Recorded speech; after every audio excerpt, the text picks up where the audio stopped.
1935, the Lions win the NFL championship. The Detroit Tigers take the World Series. The Red Wings bring home Lord Stanley's Cup. Joe Louis begins his rise to world domination. This transforms the Motor City into Detroit, City of Champions.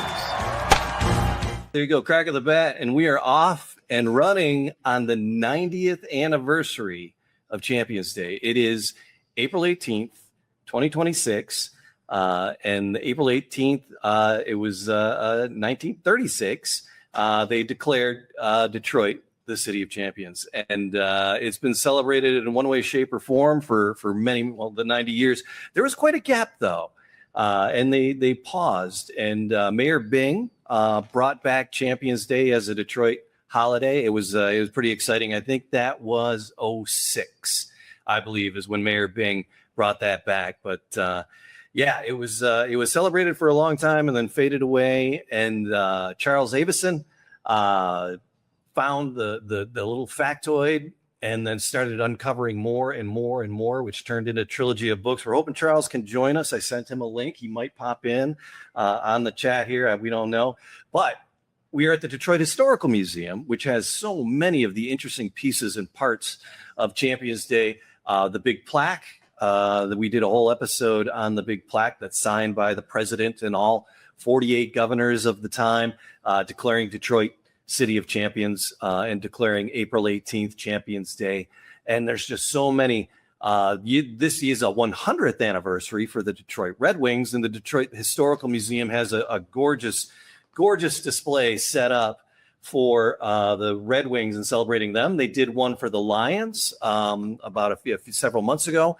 And so they're really focusing on Champions Day. They have these little pods of Champions Day features throughout the museum, because they have so many little things. If somebody's watching the video, you can see behind us a bunch of hockey sticks and the small replicas of the Stanley Cups that they're awarded each year that has everybody's name on it for the team for that year that the team gets to keep. So they're here at the museum.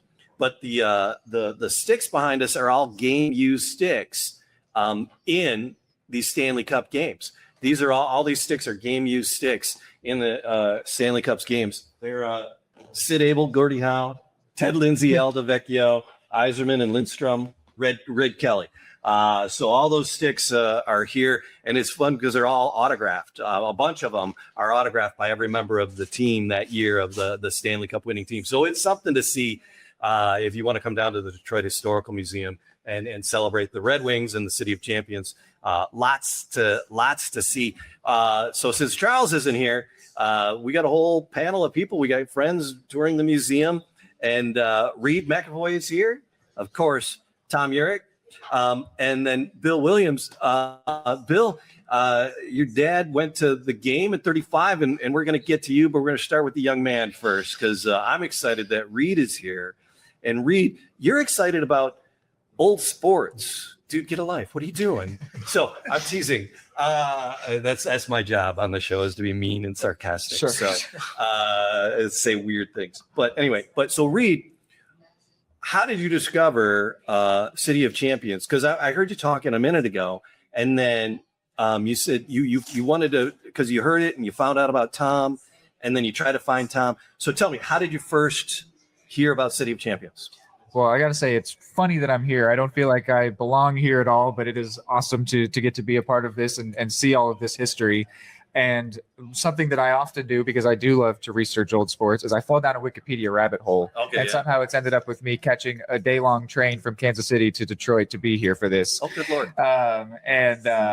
That rabbit hole was about the Portsmouth Spartans. Okay. I found out about them, and I was shocked because the Lions, they claim being established in 1935. Yes. And I know that other football teams that have relocated or renamed, they don't pretend like that other history didn't happen, you know? Okay. And I just wanted to find, why don't the Lions say they were established in 1930 when the Spartans joined the NFL? Why did they say 1935? And in the process of trying to find that answer, which I did eventually find from a clip of this show, there was a gap here. Yeah.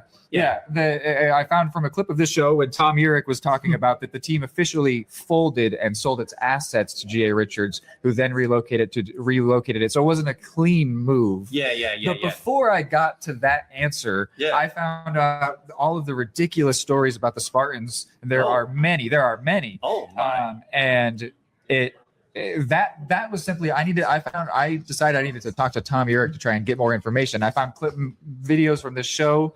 And I literally Googled his name. 10 phone numbers came up. I called all of them. Most weren't in order. One guy picked up, and he was not Tom Urich. And then I got to this guy's voicemail. Hey, and that was a couple years ago. And since then, we've talked a bunch. You said you recognized. Yes, I recognize his voice from this show. Yes. Oh my God! All right, that's so funny. That's so funny. And then we have been in contact since. He has sent me a million things in the mail that he wants me to have because he has passed on all the information to me that he can. I love it. And for Champions Day for the 90th year anniversary, he's invited about everybody that he knows. Yeah. And I was one of the people that was like, "Yeah, I'll be here." And I actually dragged my mom and grandpa along with me. I was gonna say, who came with you? Was your mom and your grandfather with you? Yep. All right. I'm so glad you're here. Where'd you get the hat? Did you have it? Tom just got that for me. I think it was yesterday. Oh, nice. I love it. I don't have one. Yeah, no, I love it because Tom's got one that's a little weathered, and I've always admired it. And I'm like, are they selling them someplace? And I missed it. So, all right, awesome. So, Reed, so the Lions and the Spartans are your jam, right? So that's the part of the story that you really like. You said you've looked at some of the episodes. Was there any other part of the City of Champions that caught your interest at all? Or are you a football guy? Certainly football was the part that got me here. Okay. And then your show was the part that showed me there was a whole lot more here than just the football team. It's so fun. And something that I really liked too was the parallelism. I don't know if this will, I'm sure you guys are probably all Lions fans. That you guys I found that the fan base sort of celebrated vicariously through Matt Stafford when he won the Super Bowl with LA. And that Portsmouth fans celebrated vicariously through the Lions when they won in 1935. They did. They did. And I love that parallelism. So certainly it's the football is the main thing that got me here. So there were so many things. Is there part of the Lions story? Because there's so many little nuances to the story that's like, oh my God, that was from that. Oh my God, is there a part of the Lions story that you like the most? Or it really was like, oh my God. Oh my I mean, like I said, that parallelism was really my favorite part. Yeah. And how many players came from the Spartans, and that there was that they had the Portsmouth P underneath their jerseys when they won that 1935 game. I did not know that. Yeah. Oh yeah. Or maybe I did, and I just don't remember from that episode. No, Tom, you're talking with us a conversation, man. Don't dead air. I'm an old radio man, but yeah, the little P's they put them on there because they left the Portsmouth Spartans back. The team was divided. Yeah, and the players in Detroit resented it because G.A. Richardson was bringing in all these kids, and the Spartan players say, "You're getting this kid. Just bring him up from Portsmouth." Didn't work, and there was a resentment, and I could see that when I went into the reunion because there was two tables. The Lions sat over here, and the Spartans sat over here. Oh. They never contacted one another. They carried that grudge all the way from Portsmouth. Oh boy! And Abe Kushner, who got me there, said, "Tom, you will hear the greatest sports story in the world, but the world does not know it." But go ahead and read here. So Reed. So he's passing the torch for you to help. And the way Charles has collected so many of these stories and compiled them into the books.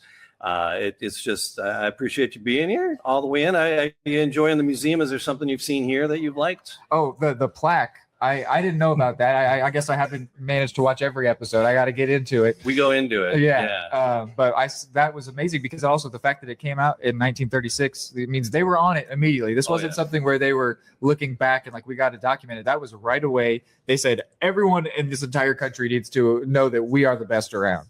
And they agreed. Well, when do you get all the governors to agree on something? Yeah. I think this year they might agree on the Olympic hockey teams.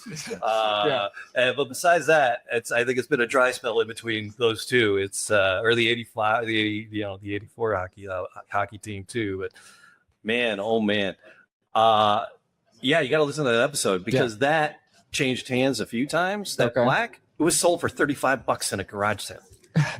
Hey, 35 though. Yeah, there you are. I said 30, but geez, it's an increase in inflation. Yeah, it's crazy. So it was, got saved. And then they're like, somebody was like, well, I don't know, they sold it. And somebody saw it at the thing and was like, this looks important. And then it got here and it was stored away for a long time. And finally, came to light. The episode's interesting. We'll link that in the comments. Sure. So people can go back and see that episode as well. But yeah, that's something great to see. We got to 2 years ago for Champions Day. We brought it out. We did a bigger talk in one of the auditoriums, and we brought it in, and I got to carry it in. Tracy, the curator here, she was like, "I'll hold the door. Grab that. Bring it in." I'm like, I didn't have white gloves on or nothing. I'm like, really? And then she's like, it was in the rain in the garage sale. I mean, what are you gonna do to it now, right?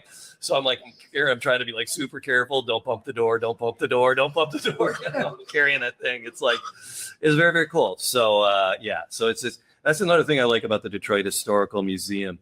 There's some hands-on things here. There's a lot of things behind the glass, but there's a lot of hands-on things here. There's a lot of things that you can see the life that they lived when you can get up and close and personal to them. So Rita, I'm glad you're here. Thanks so much. It's great to be here. We're going to go over to Bill, and Bill, your father was at that 35 game.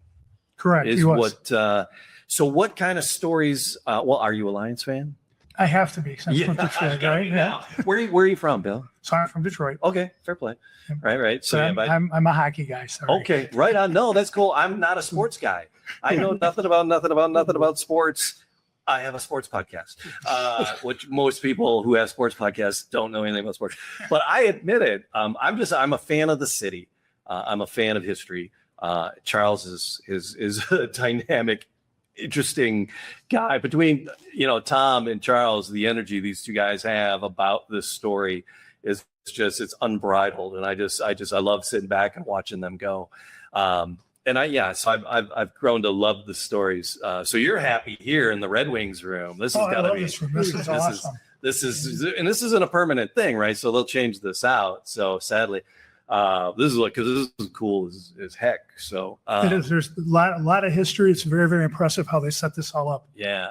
So people got to get down, because this won't be here forever. This is just a short celebration that they're doing, and they're rotating it out. I'm sure it'll come back one day.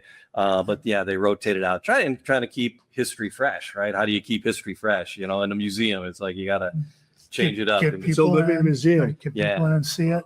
All right, so we'll talk hockey. Okay. But let's talk Lions, because we're on our Lions kick right now. Gotcha. So did your dad have stories about this, or was there any memorabilia you got? So no memorabilia, unfortunately, but my dad was always a very, very interested in sports. He was a sports enthusiast his whole life. As long as he was able to, he played until, basketball, baseball, whatever they could. Being a child of the Depression, there was not very much for them to do. So they went out every time they could. They, sandlot baseball, that's what they did in the neighborhoods. So my dad was always into sports. As he got a little older, he played, like I said, he played basketball, he played football when he was in high school. And then his knees went out, and that was the end of his playing career.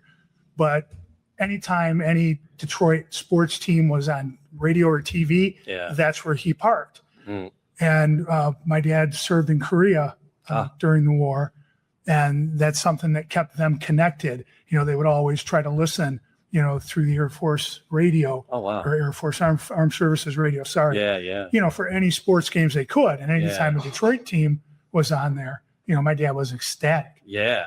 Wow. So, no, it was great. And he told me all kinds of stories. And then when we got into hockey, I started skating, he started coaching, and I got to meet a ton of wonderful hockey people. But, one of his sports heroes was Ernie Cadell that, we're going to talk about. Yeah. So again, when my dad was a kid, no money, they couldn't do anything. So listening to the radio, my dad became a big Ernie Cadell fan. So my grandma got a T-shirt and got some material and sewed a number 1 on this T-shirt for my dad. And that's all my dad wore around all the time. And thankfully, Tom brought this all to light. Yeah. It was my dad would talk about sports and everything, and we were usually just hockey. But I met Tom through work. Yeah. And Tom and my dad, being of similar ages, started talking about all the history of Detroit sports and how amazing it was. And that's when my dad started, oh, yeah, I had an Ernie Cadell's jersey that grandma made. And I went to this game and that game. And, so he was at the UAD game, UAD field, for that game. Jeez. So it's these things that I learned, thanks to Tom. Yeah. It's phenomenal. It really is. It's so interesting how so many of the rules of football today, the hash marks and left and right, all of those stemmed from those seasons from the Spartans and from, having to play in play football in a hockey arena. It was, it just, as the story unfolds, there's so many things. Could I interrupt? Sure. No, I don't know. Like I said, Tom, I don't know what I'm doing. I need your help. How did I find Charles Apinson? It was through his dad, because he had the book on the table. Oh, okay. And I got his name, and somehow we got a hold of Charles's father. Yeah. He gave me his name, and I called him, and then I was part of the City of Champions. But also, I made a CD of the actual City of Champions, and I gave it to Mr. Williams, and he heard Ernie Cadell's voice for the first time. Tell that story. Yeah. So when Tom gave me the CD so that we could listen to it, as soon as Ernie Cadell's voice came on, my dad got all choked up and teared up, because this was his childhood hero. Yeah. It was a very emotional thing. And then again, like I said, it was so appreciative of Tom to start bringing my dad out of the shell about these things, because this was all important stuff to him when he was a kid. Right. Well, none of that, I gave him a shirt. You said he wore it, the City of Champions shirt. Yep. Tell him that story. He wore it quite a bit. Am I right, Tom? Yeah. So Tom had some City of Championship shirts made. Yeah. So he gave one to my dad, and my dad would wear it all the time. For quite a few years, we had a place up at Houghton Lake, and most weekends my dad would go up and hang out with his friends, playing shooting pool at the local restaurants. My dad would wear a shirt, and they'd all be at, "Where'd you get this shirt? I didn't know about this." So bringing this history all to light, people are unaware that 1935 was such a big year. Yeah, I just met a father with his little son. He's like, I'm trying to get him interested in the things in history and get him away from the machines and see things that actually happened. And he's like, he was like, what is this? I started telling him, and he was like, get out. No, seriously. And that's like nobody knows the story. They love Detroit, they love history, and they don't know the story. It's and we say it all the time. It's just it's the most untold story, the important one around. So it is. Detroit's the greatest sports city anywhere. Yes. I agree. The fan base here is phenomenal. We always want the teams to win, but win or not, the fans are always there cheering them on, and it never changes. And we need new generations to be aware of what happened. Yeah. It brings a lot of pride to the city. It really does. It's a great sports city. When I grew up as a child, my dad always told me about the City of Champions, and I always asked him, well, who were they? There was 139 of them if you broke all of the teams down together. Yeah. How can you keep track of 139 people? Oh, yeah. And so they just said, hey, they're the City of Champions. That's how it all started. They couldn't remember it. Yeah. My dad only knew 3 or 4 of them. And my goodness, Walter Hagen, one of the great golfers of all time. Gar Wood, Eddie Tolan, the fastest human being on the face of the earth. Love it. When his medals are in the showcase. Yeah. Gar Wood was the fastest human being from Detroit on water. He took Miss America 100 miles an hour down the river. Yeah. Detroit had the 2 fastest humans on the face of the earth. Yeah. On land and on water. Yeah. What's the chances of that? No, it's like I said, it was like not even a year. It was like a 9-month span. And these champions were just coming one after another. The spirit of Detroit down there. They put the uniform on. In 1935, there had to be a guy there living with a tent. We got another one.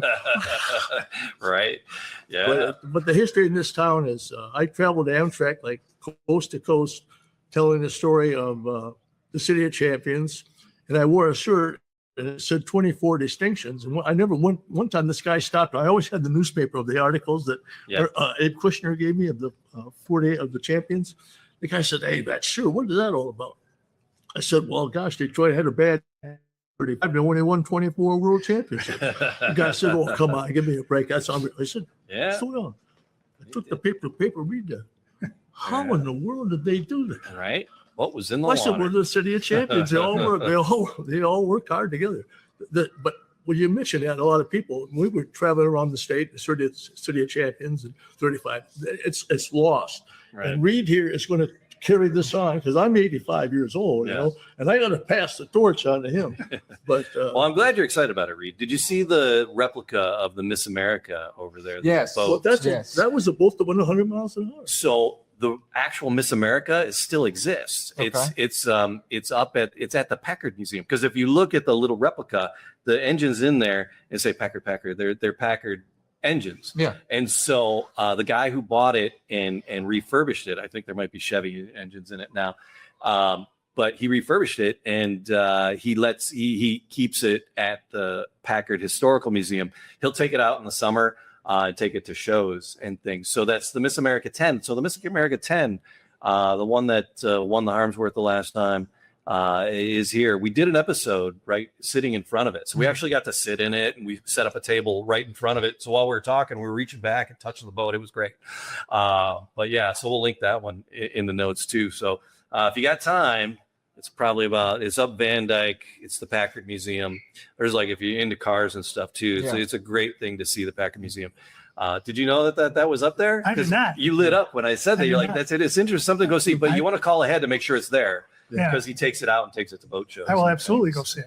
The Miss America 9 is somewhere in the Carolinas.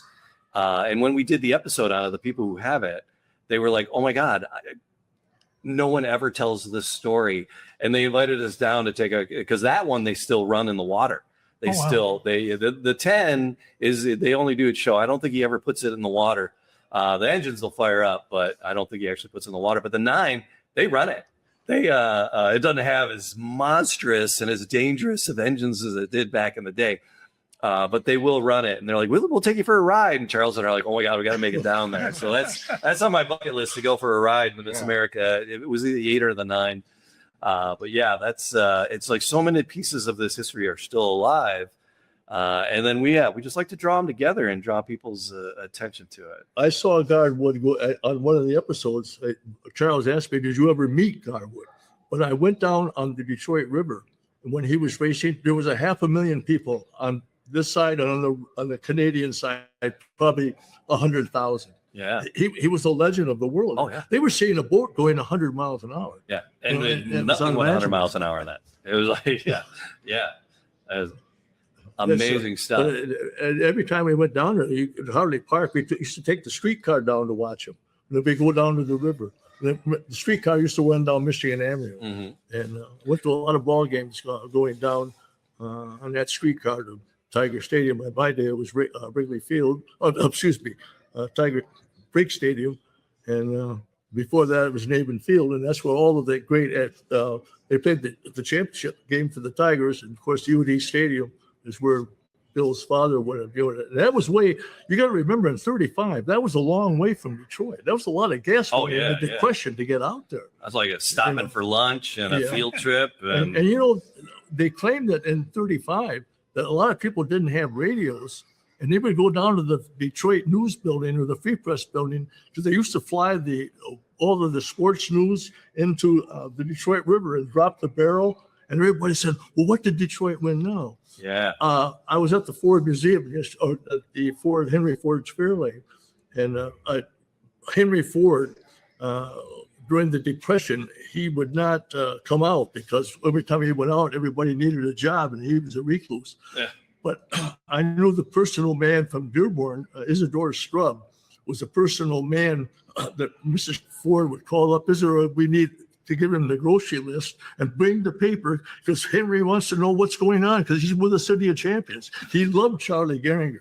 And when Isidore would drive go into the Ford mansion, Henry would pick up that paper, pick the front page, sports.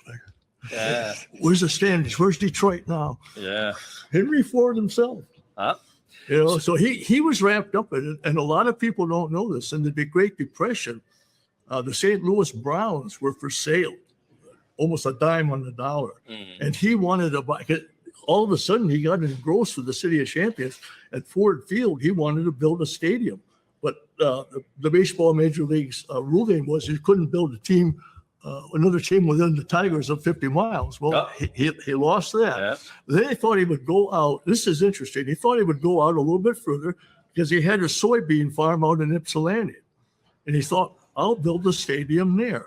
Then he got thinking, this is a depression, and that's a lot of gasoline to get out there with the roads right now aren't right. I think we'll cancel it. But had it been for the rule, he would have built the stadium. Listen to the ironic thing. If he would have bought the Cardinals or the Browns and put them out there in that field, in this soybean field, you know what that soybean field is today? Willow Run. Oh, okay. Could you imagine? And that's where they built the B-24 bombers. And Eddie Cadell was the little midget. He worked out there in the tail section. But my goodness, where would they, if he would have built that park with all that land, where would they built that Willow Run? Because that's over something like 2 million square feet. Yeah. And the ironic story was they built it in Livingston County, and the B-24s had to go this way. And the reason was this was Wayne County, and he didn't want to pay the taxes in Wayne County. This has to be Livingston, Texas. Ah, there you go. That's great. Yeah, when my dad worked and my father worked at the Willow Run plant and and he was the wing inspector, and Henry Ford hired every midget in America to do work because they didn't have robots. You had to get in there and do the intricate work. Right. And my dad was a wing inspector, and he said when they put a thing in there, he heard a loud scream, and the guy that was doing the drilling didn't know the midget was in there. Oh, Then they would take the planes out and lady flyers, and they would fly all the different directions in case there was a Nazi spy. They wouldn't want to go in one group. yeah. But it's ironic. I mean, the history. Amazing. Yeah. So talking about pulling it all together and bringing all these stories together into one thing. The guy that did just that is checking in with us. Charles. Wow, what's up, guys? Hey, there you are. So everybody can hear you. What are you guys up to? So we're in the museum, He's right up and here. we're talking Little City of Champions on Champions Day. So happy Champions Day. Jeez, God. Happy Champions Day, fellas. Hi, Charles. I literally just got a new phone an hour ago, and Jamie's sitting there going, answer the text. I'm like, I've downloaded a new It's right away phone. from the river. I understand it. That's great. So we're here in the Red Wings exhibit in the Detroit Historical Museum, and they got some amazing pieces in here. They got game-used sticks from all of the Stanley Cup games, and they're autographed by like all the players from that game, and just some amazing things to see. You're stuck working, but how you feeling on this 90th anniversary of Champions Day? It's amazing, you guys. I love the fact that you guys are rolling it out there. I'm not even there, but you guys are rolling it out like that's my original dream. Is like I'm only one person, because I was like doing it originally, and the fact that you guys are all out there is means a ton. You know what I mean? Like, because I physically can't do it today. It's just but I'm grateful that you guys are all carrying the torch. You know what I mean? You guys are all lighting a bonfire. That's kind of what it means to me, is that you guys all see it. Something that we've all kind of seen. You guys are all doing it. So with us we got Reed McAvoy. He came Kansas City. Yep. He came in from Kansas City because he heard an episode of our podcast and he got just entranced with the Spartans. And so he found Tom, and he and Tom have struck up a friendship. And Reed came in for the celebration today, and we got Bill Williams as well, who I think Bill's father is the guy who connected you and Tom in the first place. that's awesome. Thank you. Thanks for that. That's I'm grateful for that, because Tom is one of my favorite people in the entire world. So Yeah. He's Thank you, Charles. I'm a little bit nervous behind the mic. Well, I missed a few of your broadcasts when you were down here, but on the 90th, when I look at the screen up there and watching all the games, when you stop and you're saying, I talked to this guy, and I talked to that, and we watched Dutch Clark. He's deceased. He was the director out at UD Stadium when he left the Lions. But at the reunion, I actually spoke to his widow with the 3 Spartans. And I'll never forget it. Glenn Presnell was down there and Ernie Cadell, and they looked And he said, "You see that lady there?" I said, "Yes." "Who is it?" "That's Ernie, or Dutch Clark's widow." And when I left the ballroom at the Troy Hilton, when I interviewed the players, at 4:00 in the morning, the Lion players that were gathered were talking about the Detroit, and right next to in the same lounge of the hallway, they were talking Portsmouth Spartans. It was unbelievable. Yeah. I listened to it. They were talking about the days that they went to the bakery and the people in Portsmouth would pick up their cleaning. They were the kings in Portsmouth. They came to Detroit. Yeah. Good luck. That nobody wanted them. They didn't have a stadium to play in. Nobody wanted them. Yeah. And the NFL was putting tremendous pressure on them. And finally, he said, "We got to go to UD." But they went up to the big house in Ann Arbor. They didn't want them. Oh. And all of a sudden, and most of the players that were here had never been to Detroit. You got to remember, it's the Great Depression. Yeah. But the happiest one was Ernie Cadell. And the reason is that he was graduated from Stanford University, and he was a tremendous baseball player. He could have been in the majors, but he loved football more than he did baseball, okay?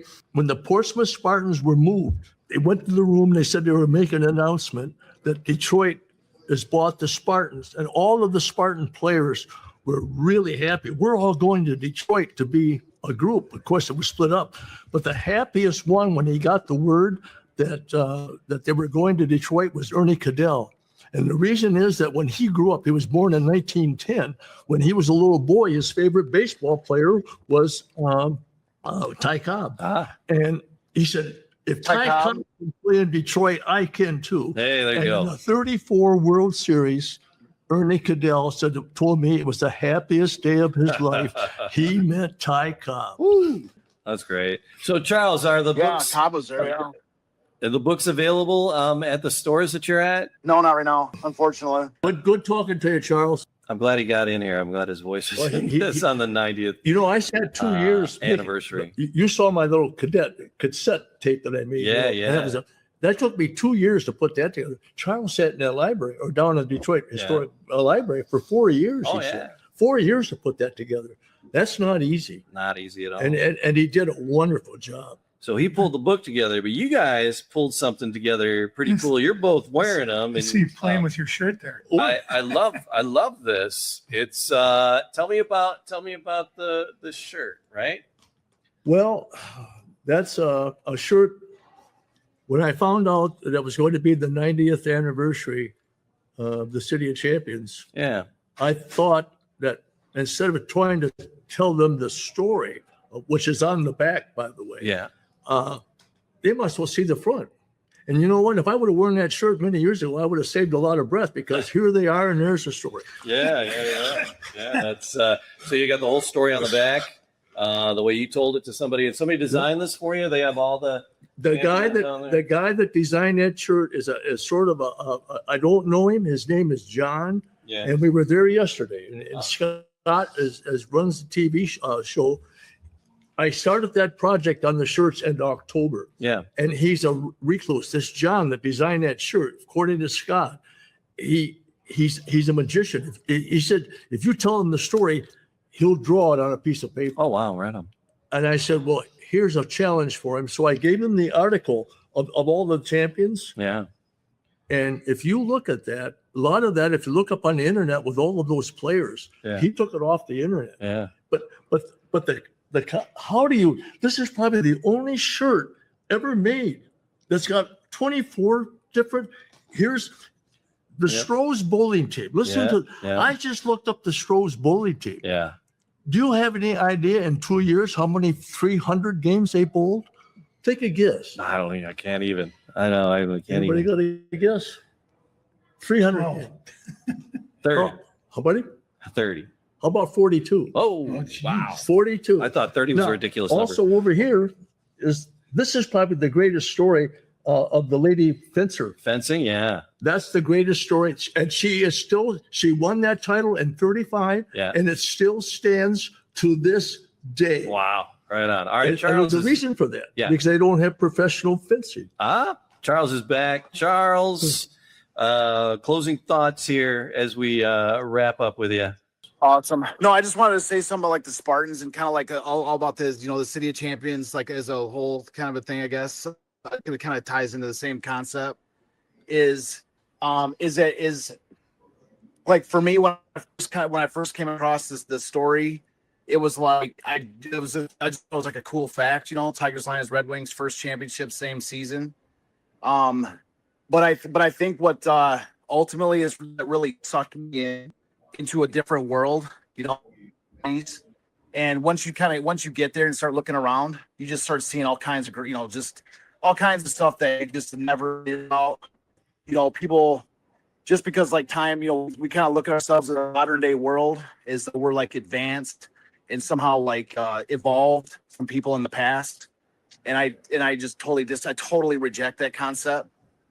And when you go back, when you go back, I mean, there are things that are better, but there's a lot of things that are worse. And so gives you a reason to kind of go back into that era and see what, just compare the differences, see if there's things that are worth, identifying and saying, well, that's something that we could use today or improve our lives today.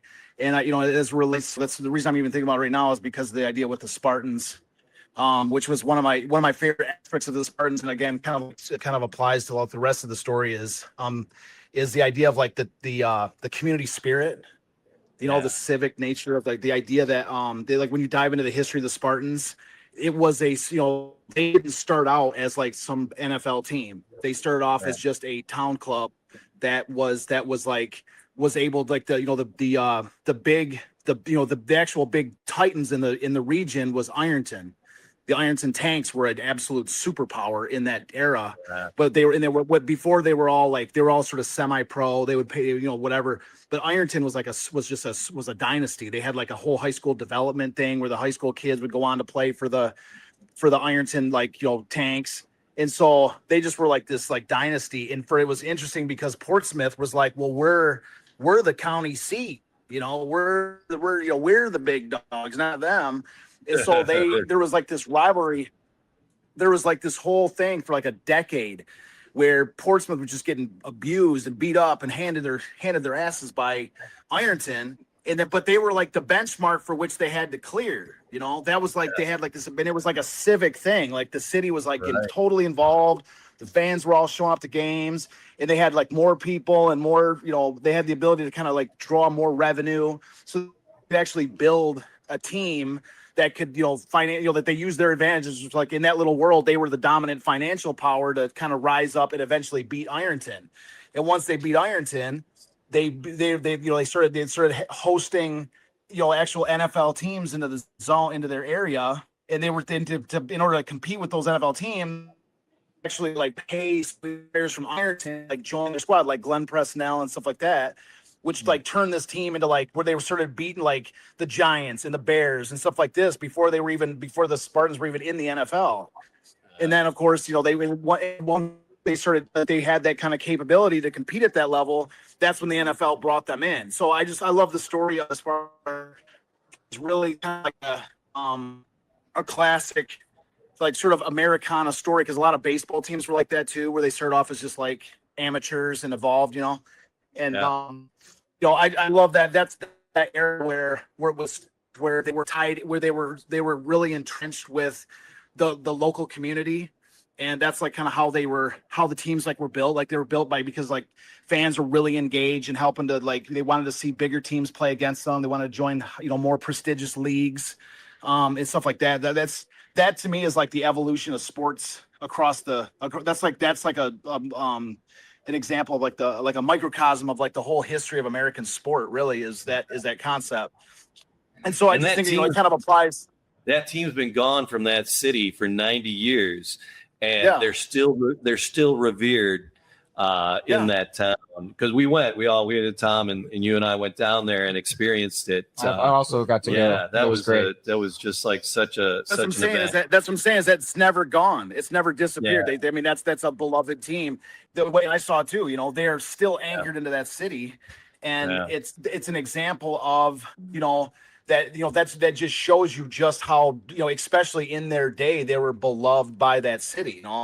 They were a part of that city. And so that's what I'm saying is that's kind of like my favorite aspect of it. And you can make the same case for the Detroit teams. Lions are entrenched into our culture, our very DNA, just like just like the Tigers, just like the Red Wings. And and that's what I'm saying is that the City of Champions season was all for us. That's where it all started. Happy Champions Day. It's a treasure. It's a treasure house. Yeah, your book is a treasure, man. You are a treasure, brother. You really are, Charles. I appreciate you guys. I appreciate you. It's a little crazy right now. Like I say, I'm never stopping on this. It's just for right now. I've got to, I have an opportunity to help develop these stores and turn these stores into something huge. And if I can make it happen, then I'm like, my goal is to finance my own City of Champions movie. So yeah. All right, he's breaking. He's totally sorry, brother. You're totally breaking up. So, but happy Champions Day to you, Charles, and I'll see you in the studio soon. And he can hear us. Maybe I wants to say goodbye. Happy Champions Day. Happy Champions Day. Happy Champions Day, Charles. All right. Can I pick up a little more stories on Portsmouth? Absolutely. Well, when they went down there, Portsmouth was going to play the championship game against the regular season game against the Packers, and they wouldn't play. And when the Packers came into Portsmouth, it was the only time in sports history that the National Guard was called out into Ohio to bring him to the stadium. And this is fact. And before that, one of the Spartans in the dressing room on Green Bay, he said, heck, he said, they're just a bunch of cheeseheads anyway. And today, that's the iconic helmet of football and of all sports. And I'll bet you a dime to a dollar that if you go to Green Bay and ask the guy, that cheesehead, what does that mean? Well, it was made in Milwaukee. He was a Green Bay fan, and that came directly from the Green Bay Packers.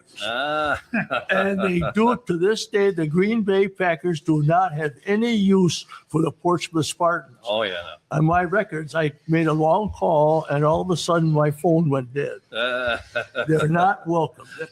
Memories last for a long time.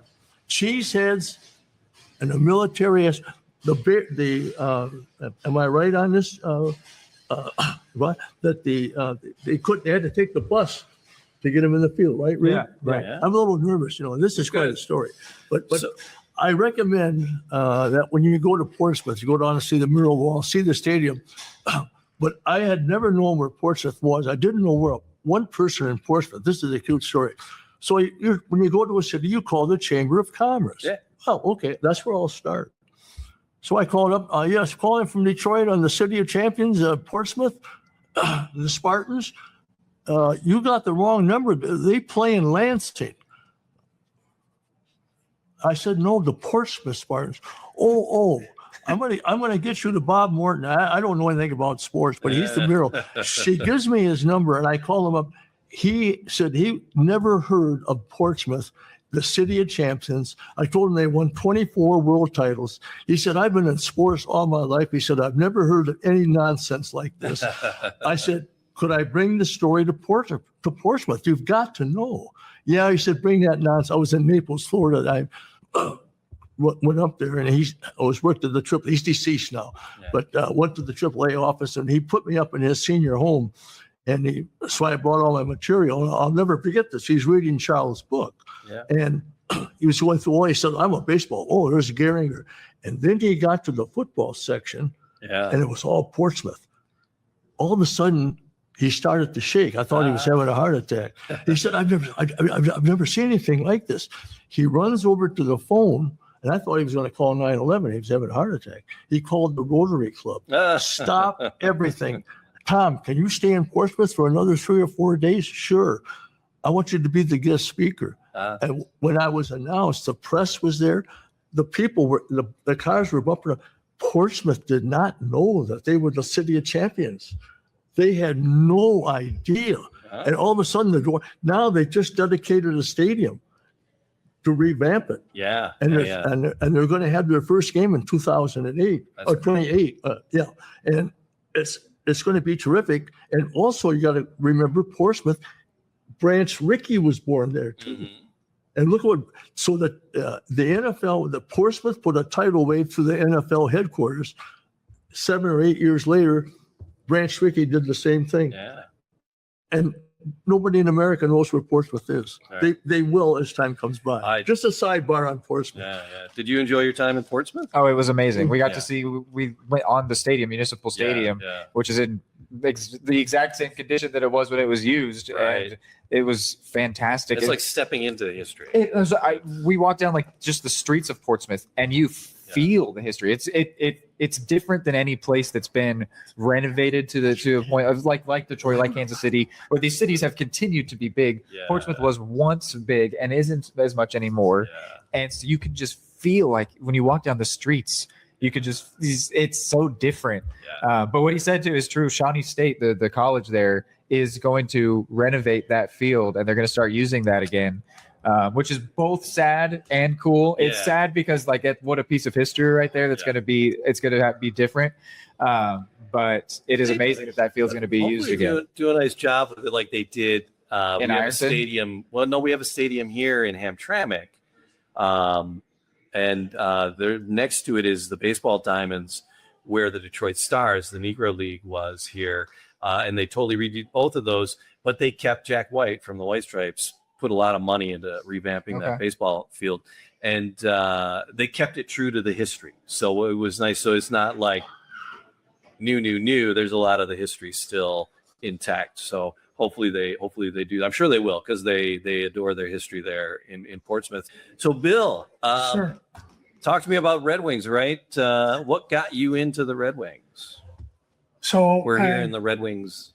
I grew up in the first house right behind a hockey rink. Oh, okay. So Nice. that kind of put skates on my feet. Yeah.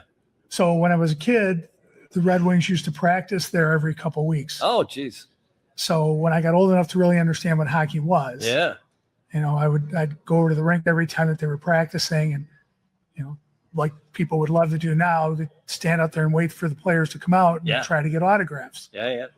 So I had probably 100 Gordie Howe autographs that I really wish I still Every had. time you saw really? But I would give them away to my friends over the Okay. years. Oh. So I got to the point where I asked so often that Gordie Howe started calling me Super Pest. So when I was, probably 20, 21 years old, a friend of ours through hockey got a picture of Gordie Howe that I still have at home. It's probably 16 by 24, and it's signed to my good friend Billy Williams, and then in parentheses it says SP for Super Pest. So before Gordie passed, when he was still signing things, I took it out to Lakeside Mall, is it? Yeah. And had him sign it again. Yeah, so I got him on a stick. I got him on that picture and a puck. So it's really That's cool. great. But so that got me into hockey. When I couldn't play anymore, I started to ref. And now I'm really proud to say, you can see my jacket, that Yeah. I work for the NHL now as an off-ice official. Oh. So Off ice official. hockey is So when they go in to the my booth, blood. that's you. Actually, that's the booth next door. Okay. All So right. when I go for the video goal judge, so Yeah, but yeah. I do shots Oh, wow. now. So yeah, it's cool. We did time on ice Yeah. manually Yeah. for years, and then the computer does it now. They have tags in the back of their sweaters. Yeah. Oh, wow. Okay. But it's really cool. It's amazing what technology can do.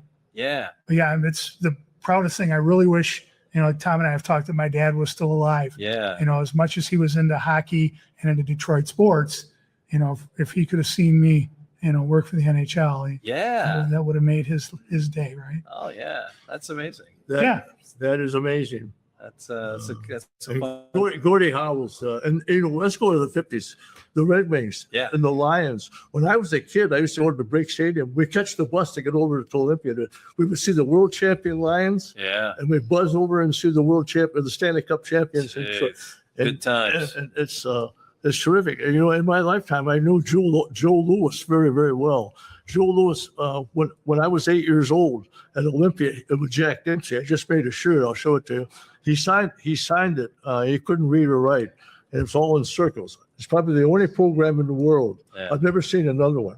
And it was an exhibition, and Joe Louis was extremely happy, and with Jack Dempsey, and they were doing boxing promotions together. Willie Pep was the star, and I got that, and I wasn't in the radio at that time, but in 1972, I went to Caesar's Palace, and Joe Louis was the greeter.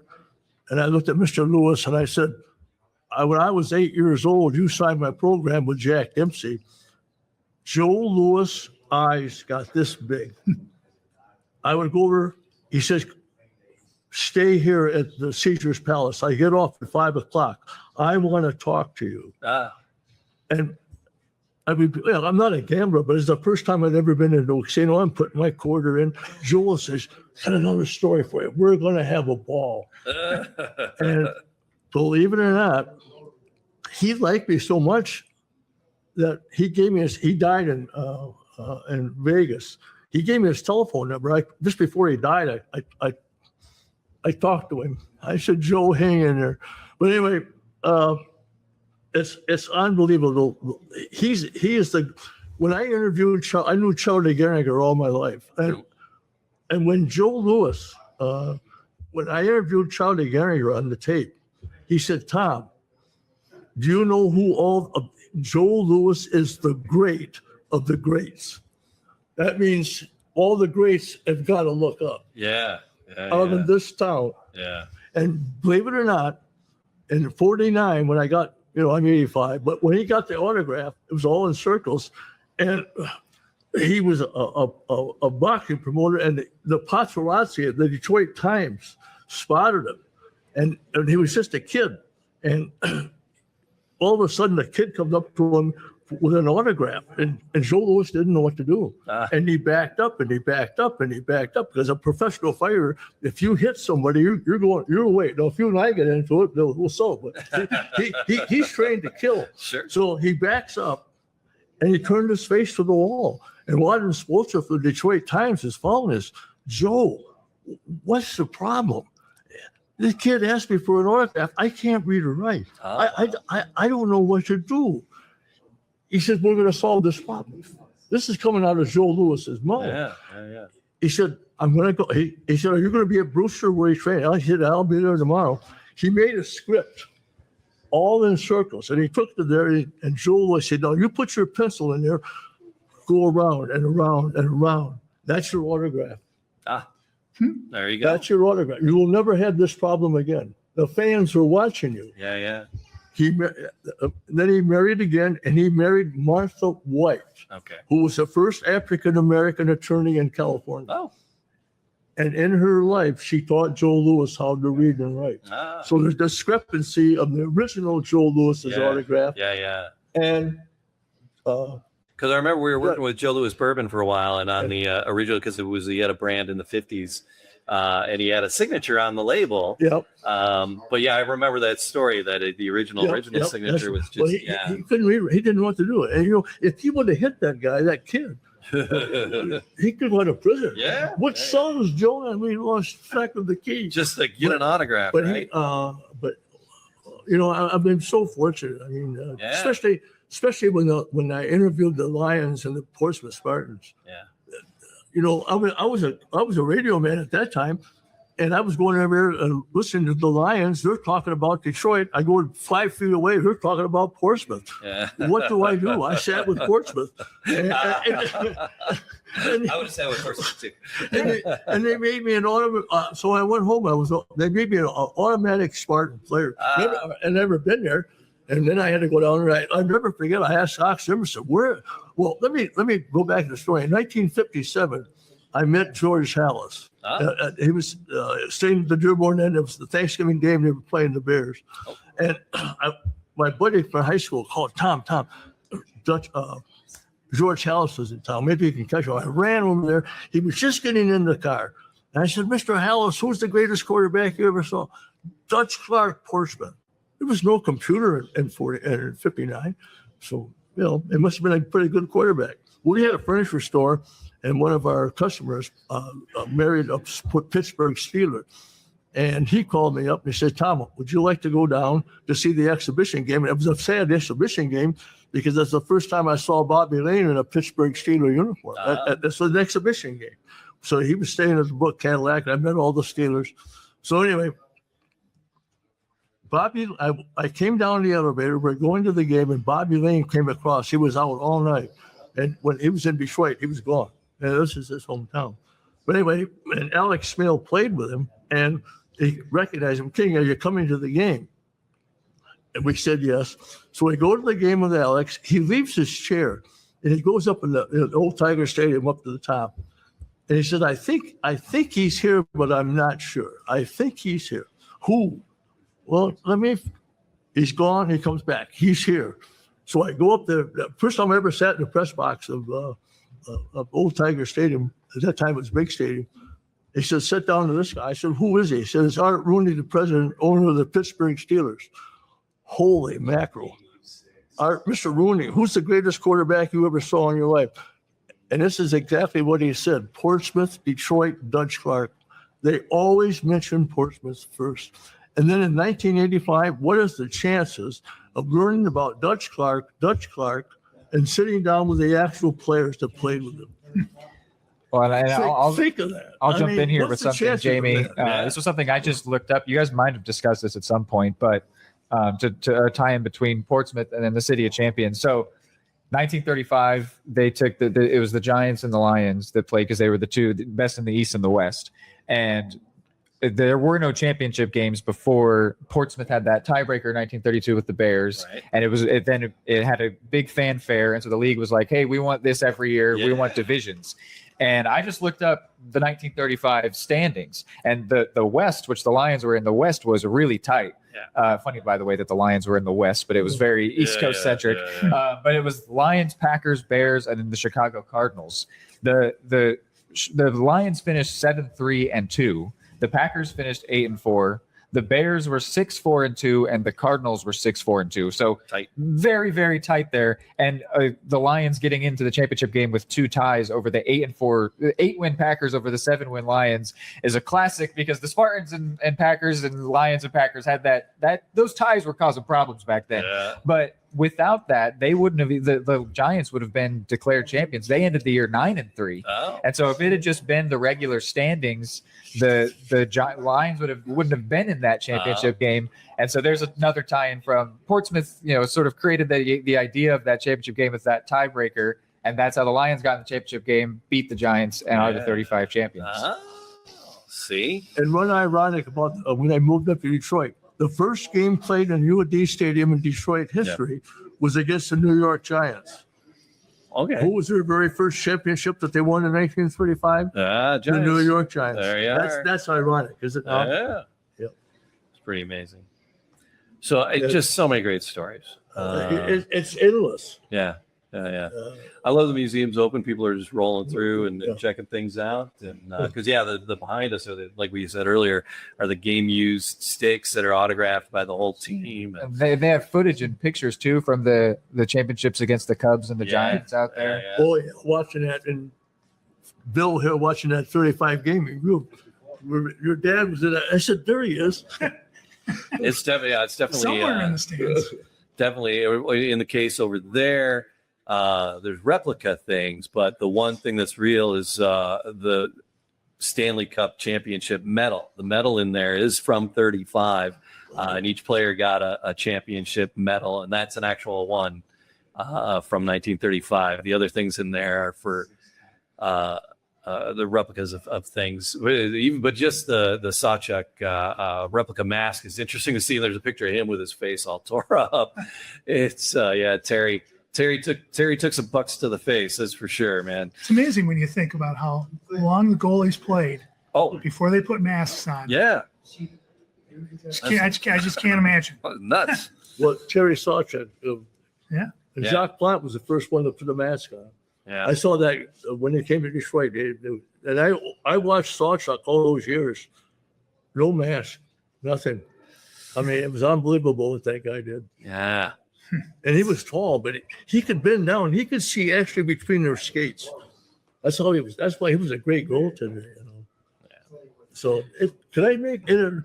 Randy's family sitting here. He's been in Portsmouth too, and just pass it back. And Randy, say a word, and because you've been to Portsmouth too. So, hey Tom, it's a pleasure to be here with you. And move up the microphone. Tom, it's certainly a pleasure to be here with you and reviewing the City of Champions. today. There's nobody that I think knows more now other than Reed about the Detroit City of Champions and Tom Urich, and you're a testament to how great this city is and how far we've come in our sports history. But,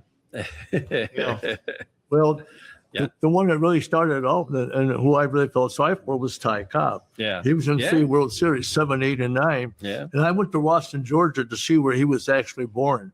And I talked to them and I met the family of Cobb. He's a legend. He's still we were comparing him to Pete Rose on batting averages. And we took the percentages and Wesley fixed it. Well, if Cobb still played, he'd be up a batting average and he'd have over 5,000 hits. Jeez. And it's just ironic, that he did that. And but he started it all off for the city, and it was passed on to him. And one ironic note: this city is so historic. Yeah. The first major league hit was 4,000, Okay. and who hit it? Ty Cobb in a Philadelphia Athletics uniform. Yeah, there you It go. came, and isn't it ironic that he played all of those years in Detroit? Yeah. And the first 4,000 hit in Major League Baseball was hit by Cobb. But for on Philly. Michigan. And what's the chances of that? Yeah. I mean, it's and Ty Cobb was something else. But boy, he was a tough player. Yeah. But baseball was tough. Reed was out there and he's looked at the wall. We went to the game the other day against the Royals. He said, "Cobb, how come he doesn't have a number?" Yeah. In 1907 and 8, they never wore numbers. Right. So they Okay. just put up Cobb. Yeah. Yeah, all the other players have name and That's like, number. yeah, and yeah. Cobb just Yeah, no just the number. name. Yeah. All right. So- Well, we're gonna probably go and enjoy the museum a little bit more and check out more of the exhibits. And thank you guys for Well, being here to chat City of Champions on the 90th anniversary of Champions Day, April 18th. We'll be back 91 next year and a bunch of stuff Yeah. in between. Yeah. So yeah, for sure. So again, everybody, thank you for being Thank here. you very Yeah. much. That's Yes, right. sir, Jamie, Jamie, what an honor. right? Happy Yeah. Champions Day. Happy Yep, Champions. happy